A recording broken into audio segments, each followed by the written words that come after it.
we're going to start with the Phillies, and Scott Boras, super agent, bloodsucker, shark in the water, has basically disagreed with Bryce Harper's contract that he signed here from the start. Correct.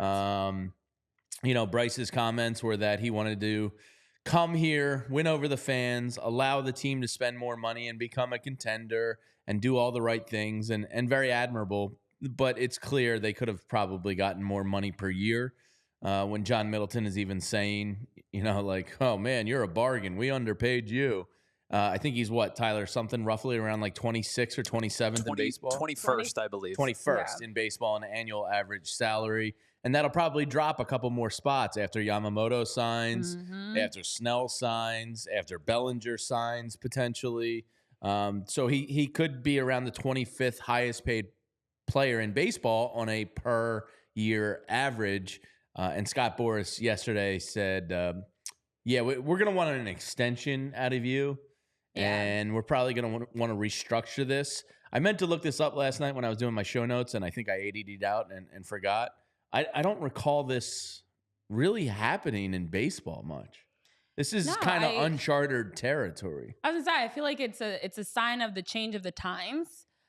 Because first of all, the fact that we know yesterday's price is not today's price. And when Bryce signed in February 2019, that $330 million deal was the largest. I remember it breaking the sports world, honestly. And everybody's like, wow, the largest in Major League history. And then, you had Mike Trout a few weeks later who broke that number. And ever since then, it's just been continuously getting more and more millions. And the numbers are going up, more zeros on things. But when you look at the fact that Bryce Harper at this point is openly talking about what Scott Boras is openly talking about, restructuring a deal, you see it happening in other sports. You definitely see, look at someone like Patrick Mahomes. Like, you see it happening in other leagues, but in baseball, it's kind of new. Well, it's uncharted territory because it's an uncapped league. So, kind of the quarterback market, when you bring the Mahomes comparison in, sets itself every year. Right. And baseball's just like, the Wild West. You can pay somebody, basically whatever you want. And Bryce Harper, undoubtedly took a good deal. I'm conflicted on this because part of me goes, Bryce Harper is essential to the ecosystem of the Philadelphia Phillies. Yeah. Keep him happy, invested, give him what he wants. On the other end, it's kind of a slippery slope then with other players and other contracts. And also, you signed a contract. There is something to that. Obviously, you don't want to offend him and rub him the wrong way. But at the same time, you signed this contract because you wanted the Phillies to contend. We're talking about an extension 8 years from now? Yeah. What the hell is this? If I had to guess, Bryce Harper doesn't really want to be doing this. This is all Scott Boras being like, dude, you have to do this.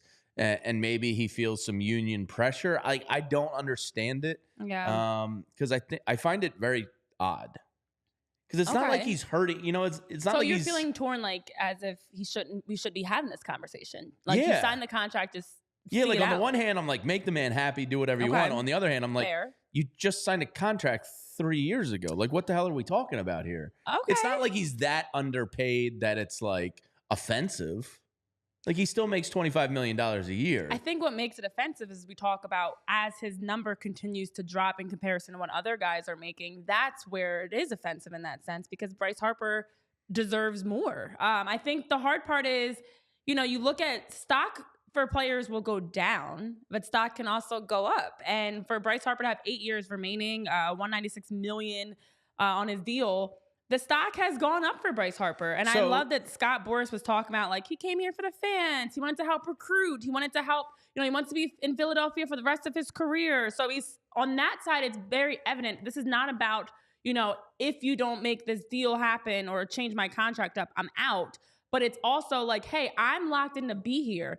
I'm invested in the Phillies. I'm invested in helping to bring in, and helping to recruit and helping to make sure the club is growing and moving in the right direction to win titles. So now I want you to invest back into me. So for that reason, I actually understand Bryce Harper. Listen, yesterday's price is not today's price. And when your value and your worth goes up and you realize that, you absolutely should go back and advocate for yourself. It's like if we work in a job, if we're here at PHLY for the next 10 years or 8 years, I'll keep it the same as Bryce's. Next 8 years, would you be open to going back if all right, PHLY Phillies blows up and we're, whatever.